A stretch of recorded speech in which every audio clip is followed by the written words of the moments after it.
பஞ்சபூதங்கள் சித்தர் ஞானம். சித்தர்கள் சொல்வதுபடி இந்த உலகமும் மனித உடலும் ஒரே அடிப்படையில் உருவானது. பஞ்சபூதங்கள். பஞ்சபூதங்கள் என்ன?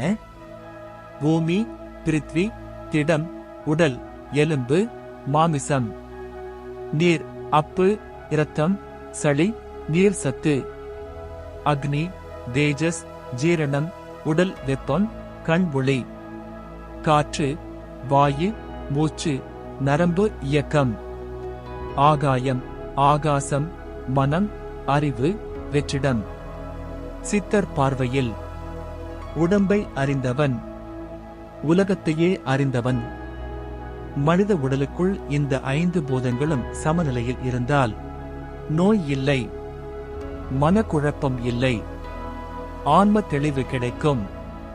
சித்தர்கள் சொல்வது என்ன? நோய் பஞ்சபூத சமநிலை குலைவு.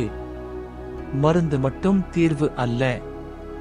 உணவு, மூச்சு, மனக்கட்டுப்பாடுதான் உண்மையான மருத்துவம்.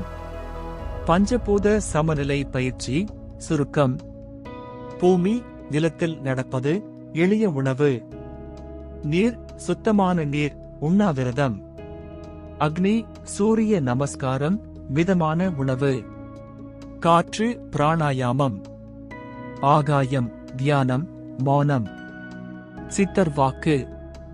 பஞ்சபூதங்களை அடக்கியவன், பிறப்பு இறப்பை கடந்தவன். ஓம் நமசிவாய.